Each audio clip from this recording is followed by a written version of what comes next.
Did you know you have the power to change your life? It all depends on your beliefs. If you have limiting beliefs, you limit yourself. I'm Becky Beach, and I'm here to help you overcome your limiting beliefs so you can design your dream life. This is the Becky Beach Show.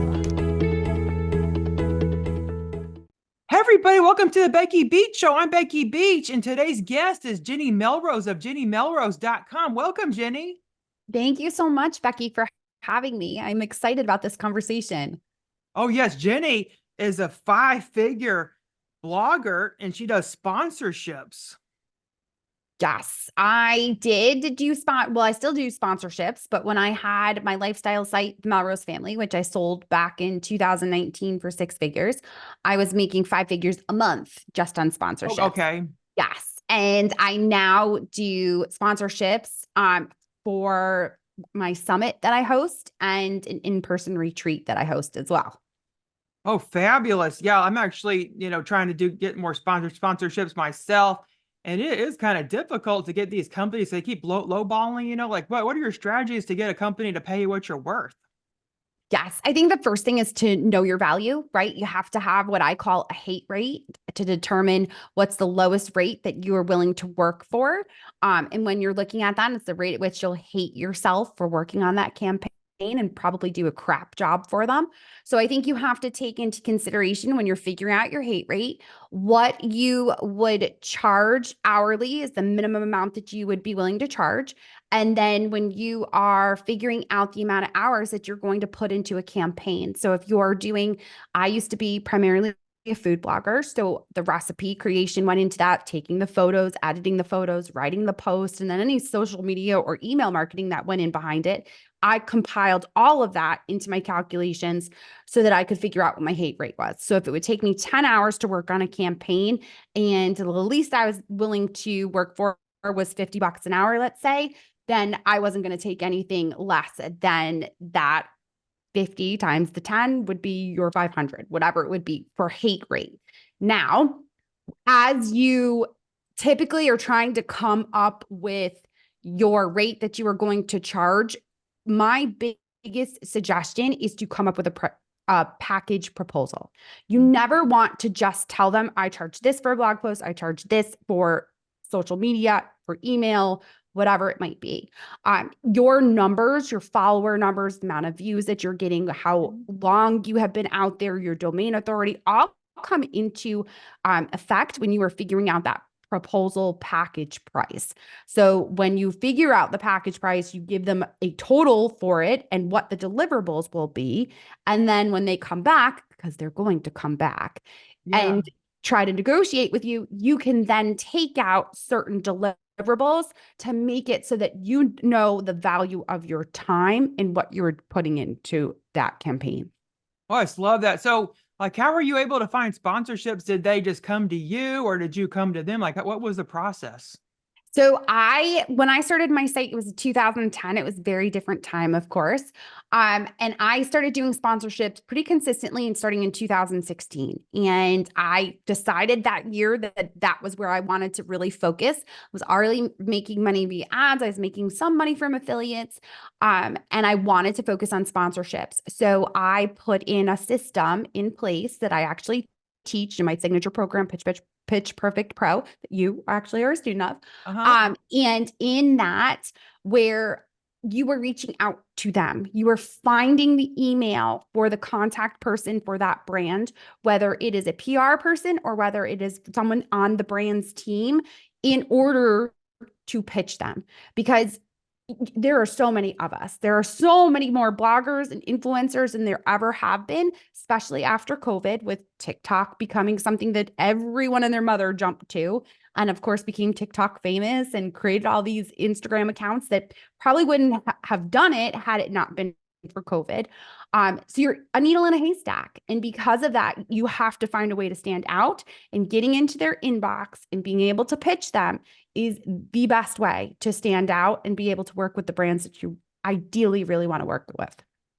Yeah, yes. During COVID, a lot of people did start TikToks, myself included. It's just such an easy way to grow. and you could find so many new audiences and people because TikTok doesn't require a pay to play model like Facebook does and Instagram. They're both owned by the same company, so it's a great way to grow as a business owner and just if you want to be an influencer. So what would you tell a mom listening, like what can she do to become like an influencer? So I think the first thing to keep in mind is it is definitely easy to get onto a social media platform that starts off as free. And we think of like Facebook and Instagram as like pay to play because the algorithm was so easy. Hopefully it someday it'll stifle back and become easy again. You never know. Pinterest has done that. They kind of like went into left field and now they're coming back more towards center and it's working out better for bloggers and influencers. But I think what's really important when is that you have something that you own. You can't simply get on social media and become an influencer and just start doing sponsorships. Because when there is an algorithm switch, when there is a shutdown of the platform, you have lost your entire business. I have watched people lose their entire businesses because they only relied on one platform. And when the algorithm changed and stifled the amount of attention that they were able to get and the amount of views and impressions and interaction, their business was done.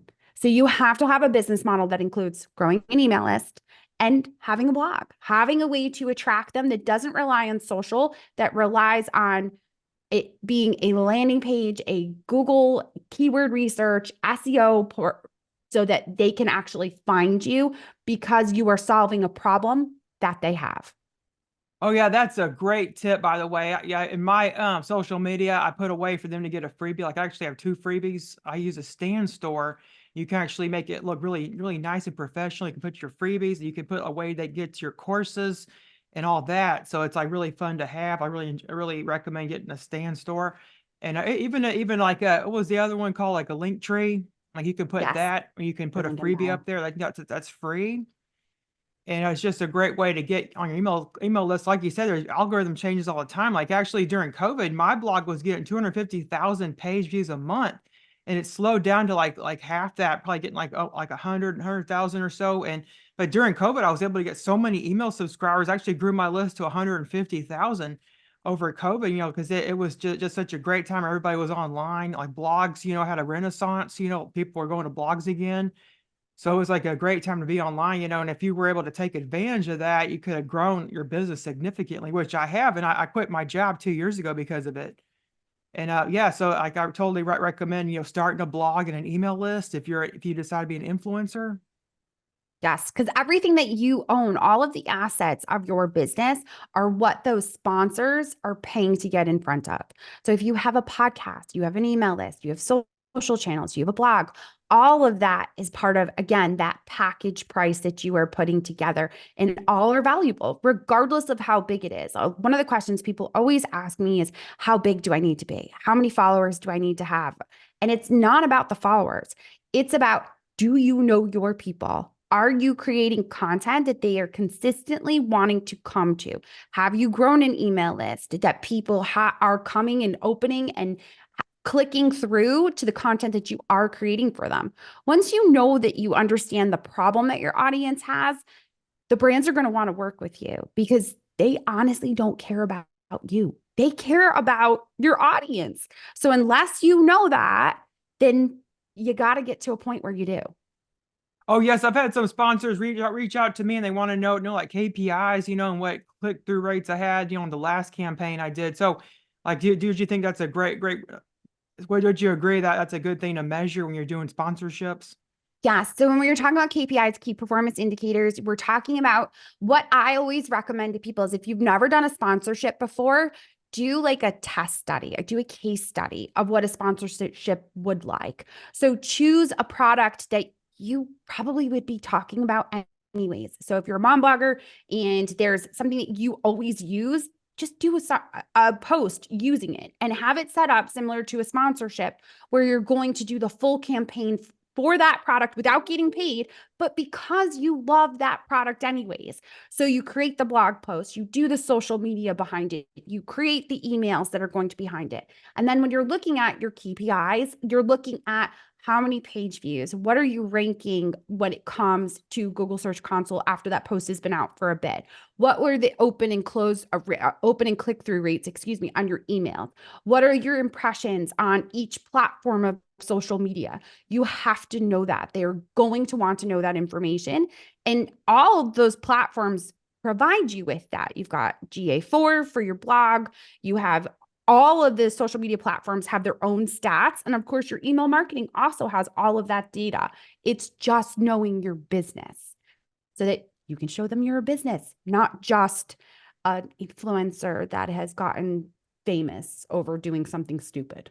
I just love that idea. It's like building up your portfolio with past work. 'Cause I had to do that when I was becoming a UX designer from a graphic designer. I had to do a bunch of like apps and stuff. The companies didn't even make me do the apps. I actually did them, for the companies, like do redos of their apps. So that's a great way to get like a portfolio. You can actually do, post for products, and then when a product reaches out to you, that you can show the example of the product post that you created. Like I love that idea. Yes. Because a lot of times they'll ask for that. They'll want to see the URL of a blog post or the social channel or the social shares that you did of the content. Oh yeah. So would you tell like a mom listening, like she doesn't think she could do this? Like what would you tell her? I mean, I think the biggest thing is if you are looking to have something as an extra income, it's a matter of just getting started. It honestly is. It's ripping that band-aid off and testing the waters and seeing what it's going to be like and just trying to learn, but not learn so much that you make yourself like analysis paralysis. You just need to start and put out the content and get to know your audience and really take a look at like what is your expertise? What are you really good at? And I think what people struggle with, especially women, is we struggle with being able to say, oh, I'm an expert in this, right? We hesitate. We're like, we try to make ourselves smaller when we walk into a room. We don't want to say that we're really great at something because we feel like we're boasting. But you just need to be 2 steps ahead of the person that you're trying to attract. So where were you 2 years ago? That's the person that you're trying to talk to in whatever journey you were on and you feel like you've learned a ton on. For me, when I started the Melrose family, it was cooking. Mhm. I had never really cooked, but I had a newborn at the time, and I was the one that had to be home cooking dinners after I'd get home from school as a teacher because my husband was working overnights. So it was I fed the kid or the kid wasn't feeding. And that was part of my journey of like figuring out how to cook the basics of it, what worked well. And those were the kind of recipes I created, quick and easy recipes and projects for busy parents. And that was who I was aiming at, the person that I was 2 years ago when I was getting started trying to figure it out. That's really what you're looking at. And that can be in fitness, it can be in health, it can be in DIY projects, it can be in being a mom. It doesn't matter. You have an expertise, you are really good at something. And a lot of times it's what your friends are coming to you and asking you questions about. Yeah, that's really great advice because I'm sure every mom out there, has something to give. You're a mom for crying out loud. Like you're an expert at being a mom, so you can share your expertise with somebody. Maybe someone's a brand new mom and they don't know what to do. Like you can share about that. Yes, absolutely. There's so many different areas of expertise that we all have, and we just don't think about it. Yeah, and it doesn't matter. Like you may think, oh, I'm too big or I'm too old. No, there's influencers for like all walks of life out there. Like people that are disabled, like anybody. Like I'm actually disabled myself, and I'm doing it. So anybody can do this. So where can people find you? Like I understand you have a freebie for us. Yes. So I have a pitching guide. You can go to jennymelrose.com/pitch dash checklist. You can also go to jennymelrose.com. That is my website. And you will find all the things. So if you're just getting started in blogging, there is a blog like a pro guide that is linked there as well. That as soon as you come to the website, you'll be offered that. And then I have a podcast. My podcast is, I think it's 7 years old now. It's crazy to me. There's 7 years of content over there. So if you're really a blogger and you're in this and you're ready to figure out the marketing, definitely take a listen to the podcast. You search Jenny Melrose in your podcasting app and it will pop up. Oh, excellent. I'll make sure to link to Jenny's podcast and also her freebie. It's like a pitch checklist. You can get started with pitching other companies to promote your blogging business and also, Oh, and so you can pitch to other companies to start making money. Well, Yes. thanks so much for being here, Jenny. I really enjoyed today's talk. Do you have any last words for our audience? I would just say I want to really reiterate, get started. Don't hold yourself back. I think that that's the biggest thing. You just need to take the steps forward. And even if you fail, you're going to learn from that. You're going to learn from it and adjust to it and keep going. Oh, I just love that advice. Well, thanks so much for listening to today's podcast. Check out the show notes at mombeach.com/podcast. Well, thanks again, Jenny, for being here. Thanks so much, Becky. I appreciate you. Thank you so much for listening to the Becky Beach Show. Please go to mombeach.com/podcast to learn more about my podcast and for show notes. If you want a free printable goal planner, please go to mombeach.com/subscribe. I hope you enjoyed today's episode. Have a great day. Goodbye.